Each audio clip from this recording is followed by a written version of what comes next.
9 мамыр жеңіс күні жақындаған уақытта Әлия Молдағұлованың есіміне қатысты дау қайта туындады. Өйткені Атамұра баспасы шығарған әдебиеттік оқу кітабында Әлияның есімі 11 рет Лия деп берілген. Бұндай мәтінді Шығыс Шынар атты кітаптан алдық деген баспа Әлияның азан шақырып қойған аты Лия екен. Ол семей тілдерінде жаратушы мағынасын береді деп түсіндірді.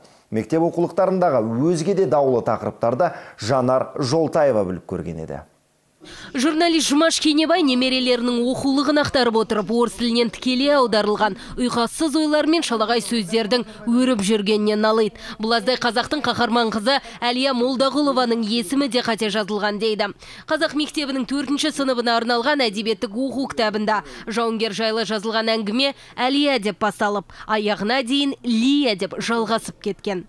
Әлгі оқулық бедеп басалады. Әлияны әртек пионер лагерлеріне жіберу туралы әңгіме шығып еді дейді де, ары қарай жаңағы әңгіменің ішінде Лияны, Лия ұрықсат, Лияға қарап, Лия біз кеттік, Лия үндемеді, Лия сен үндемеді. Бұл не сәнде?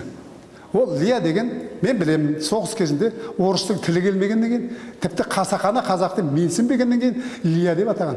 Ал Атамұра баспасы үзінді 1973 жылы жарық көрген Азиза Нұрмаханованың Шығыс Шынар атты өмірбаяндық повестінен өзгертілмей алынды деп отыр. Әлияның азан шақырып қойған аты Лия болған. Орыстар оны Лия деп кеткен. Автор аталмыш тарихи оқиғаны қаз қалпында жазып шыққан. Алайда мәтіннен үзінді алғанда оқушыға оны түсіндіріп өтпеу біздің ағаттығымыз дейді Жұмабай Қайранбай.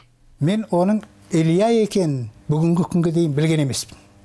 Сондықтан мен оған апарып Лияны бітіп тіркей салуға ақылымда жетпейтін еді, оған жүрегімде жетпейтін еді. Ал мынау өзге баспаның өнімі. Бейнелі өнері пәнінің жұмыс дәптерінен алынған суреттер. Бірінде шіркеу, екіншісінде орыстың князьдары, яки православияның әулиелері бейнеленген икон. Қазақ мектептеріне арналған оқу құралдары осымен не дәріптемек деген ата-аналардың орынды сұрағын Білім және ғылым министрлігіне қалдырдық. Жанар Жолтаева, Ринат Абылхаиров, Данияр Жүсіпов, Информбюро, 1-ші арна, Алматыдан.